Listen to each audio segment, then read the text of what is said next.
नमस्कार प्यारे भक्तों और सत्संगियों।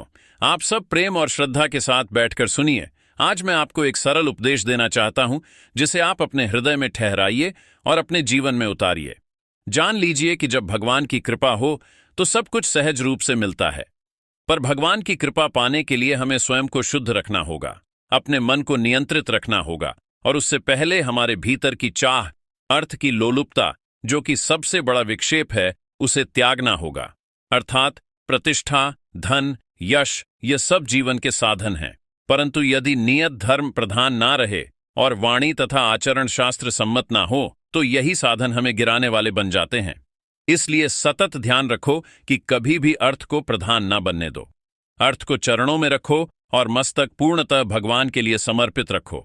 मस्तक पर केवल और केवल भगवान का अधिकार होना चाहिए। जीवन में वाणी ऐसी बोलो कि शास्त्र उसे सम्मान दे। वाणी संयमित हो और कम बोले, पर सत्य बोले, यही धर्मशीलता है। याद रखो कि जब तुम्हारे आचार विचार धर्म के अनुरूप होंगे तो लोग अपने आप सम्मान देंगे, परंतु जब अर्थ और मान सान की चाह मन में आ जाती है तो बहुत कम समय में सब कुछ धूमिल होकर मिट जाता है। तुम जहां भी जाओ पहले देखो कि वहां से तुम्हारे धर्म और प्रतिष्ठा को कोई आंच तो नहीं आएगी। यदि वहां से धर्म की प्रतिष्ठा क्षतिग्रस्त होगी तो ऐसे स्थान पर मत जाओ, परंतु यदि वहां पर धर्म की प्रतिष्ठा बनती है और समाज उसमें प्रशंसा करता है तो तुम जाकर सेवा कर सकते हो। पर याद रखो, सहयोगी भगवान के सिवा कोई नहीं है। जिसको तुम सहयोगी मानोगे वही तुम्हारी जड़ काटने की कोशिश करेगा। इसीलिए अपने पैरों पर खड़े रहना सीखो और भगवान पर पूर्ण भरोसा रखो। जब कोई तुम्हें बुलाता है तो पहले अपने अंदर का विचार कर लो कि क्या वहां जाकर मेरे धर्म की प्रतिष्ठा पर प्रश्न उठेगा? क्या वहां पारिवारिक नैतिकता आंच लगेगी? यदि उत्तर हां है तो नहीं जाओ, क्योंकि आपकी प्रतिष्ठा और धर्म आपकी सबसे बड़ी पूंजी है। इसे नष्ट करने की कोई अनुमति मत दो। जीवन में किसी प्रकार का घमंड या आत्म मनमानी ना रखो। अपने आप को हमेशा परिपक्व बनाए रखो। अपने भीतर संयम और संतोष की भावना विकसित करो, क्योंकि यश आने में वर्षों लगते हैं और मिटने में कुछ पल। यश को पवित्रता के साथ निभाओ। जिस यश को भगवान ने तुम्हें दिया है उसका निर्वाह अनुशासन से करो। वाणी संयम से रखो, दृष्टि नम्र रखो और कभी भी किसी में आसक्ति ना होने दो। आसक्ति और आकर्षण से मन कमजोर होता है और गिरावट के बीज वहीं रूप लेते हैं।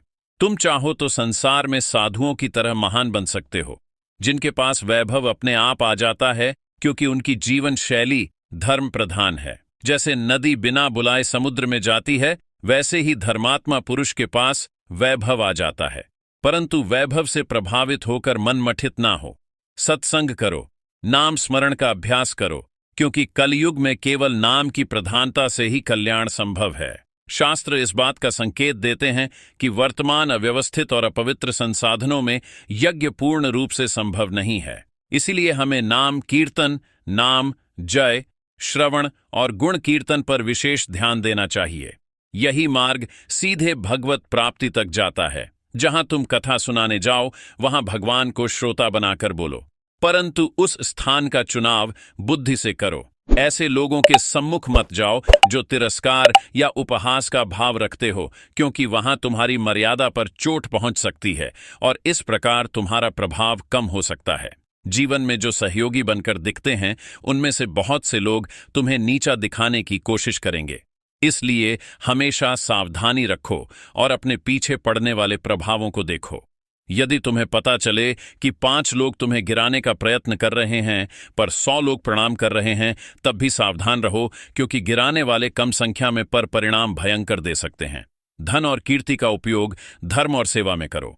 अर्थ को चरणों में रखकर भगवान का ध्यान मस्तक पर रखो, तभी मनुष्य सच्ची उन्नति कर सकता है। अपने जीवन का प्रमुख उद्देश्य यह होना चाहिए कि तुम्हारा व्यवहार और वाणी शास्त्र सम्मत हो, सम्मान धर्मानुसार मिले और यश वह हो जो समाज और धर्म दोनों को लाभ पहुंचाए। जो कुछ भी तुम करते हो उसे भगवान के नाम और भक्त सेवा के लिए केंद्रित करो। इस प्रकार तुम्हारे कर्मों का फल न केवल तुम्हारे लिए सुखद होगा बल्कि समाज के लिए भी लाभकारी रहेगा। याद रखो, जब तुम्हारा हृदय पवित्र होगा तब भगवान का प्रकाश निरंतर तुम्हारे अंदर रहेगा। इसलिए आत्मसंयम और निस्वार्थ भाव आवश्यक है। जो लोग वृद्धाश्रमों में या असहायों की सेवा में लगे होते हैं, उनकी सेवा करने में बड़ा पुण्य है। वृद्धों की सेवा करने से भगवान की शीघ्र प्रसन्नता प्राप्त होती है। इसलिए यदि तुम्हें सेवा का अवसर मिले तो झिझकना नहीं, अपने समय और श्रद्धा से उनको समर्पित करो, क्योंकि भगवान इन्हीं कार्यों के द्वारा अपने भक्तों को आशीर्वाद देते हैं। घर परिवार की व्यवस्था की परवाह मत करो, भगवान स्वयं उसका संचालन कर देते हैं यदि तुम धर्म और निष्ठा से बने रहो। परंतु यह नहीं कि आसक्ति और लालच को छोड़ दो और केवल विश्वास पर छोड़ दो। अपनी निष्ठा और कृतज्ञता बनाए रखो और ध्यान करो कि प्रतिदिन की संध्या और जप की प्रथा नियमित हो। कम से कम सुबह और शाम की संध्या करना, गायत्री मंत्र का जप करना और गायत्री की मुद्राओं के साथ संध्या को पुष्ट करना शिष्यत्व और बुद्धि के विकास के लिए अत्यंत लाभकारी है। गायत्री माता बुद्धि को प्रकाशित करती हैं और शास्त्र सम योगदान देती है, जिससे लोग तुम्हारी ओर आकृष्ट होते हैं।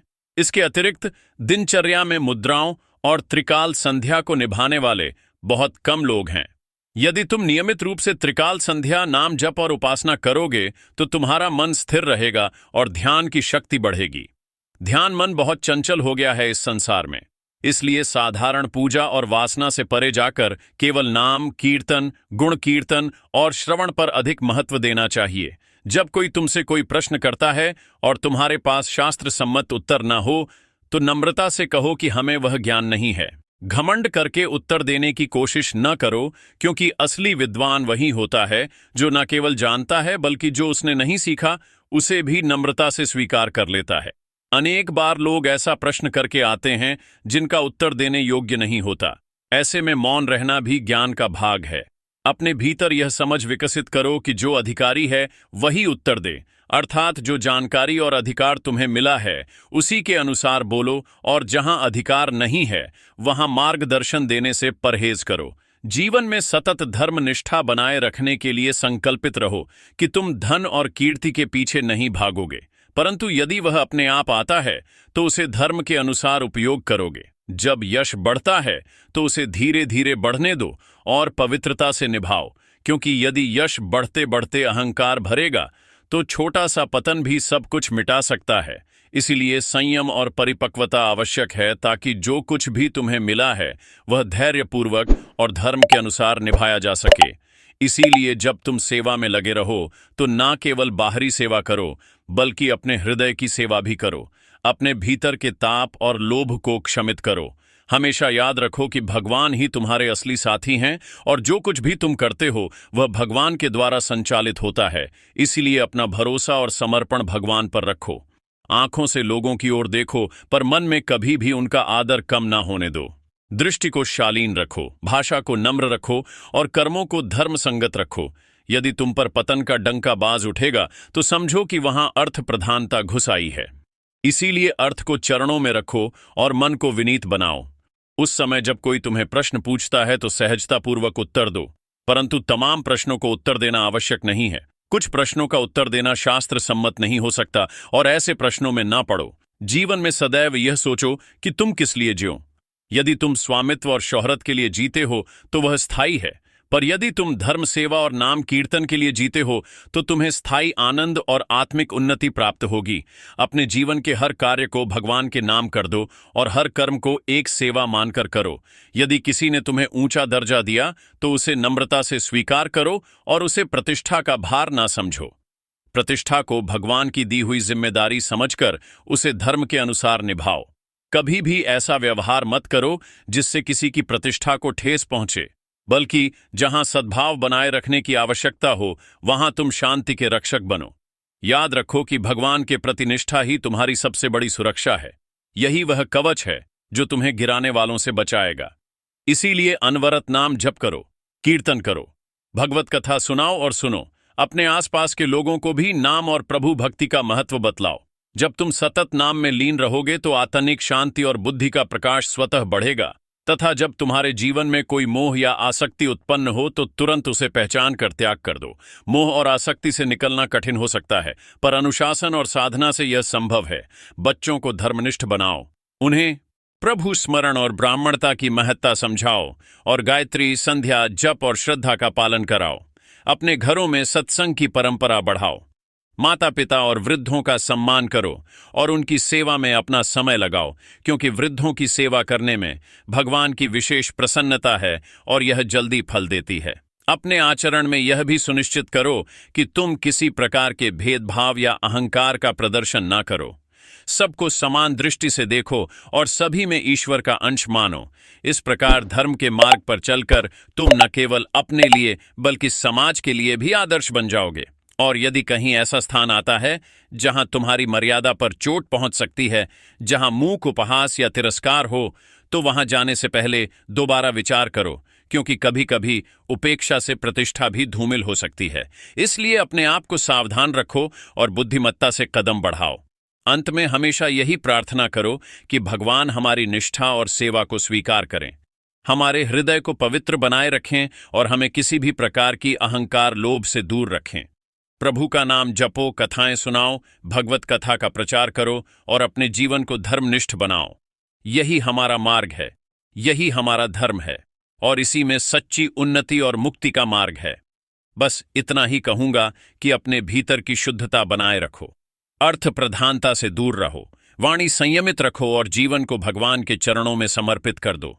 तब तुम्हारा जीवन धन्य होगा और समाज में तुम्हारी प्रतिष्ठा सच्ची और पवित्र तरह से बनी रहेगी।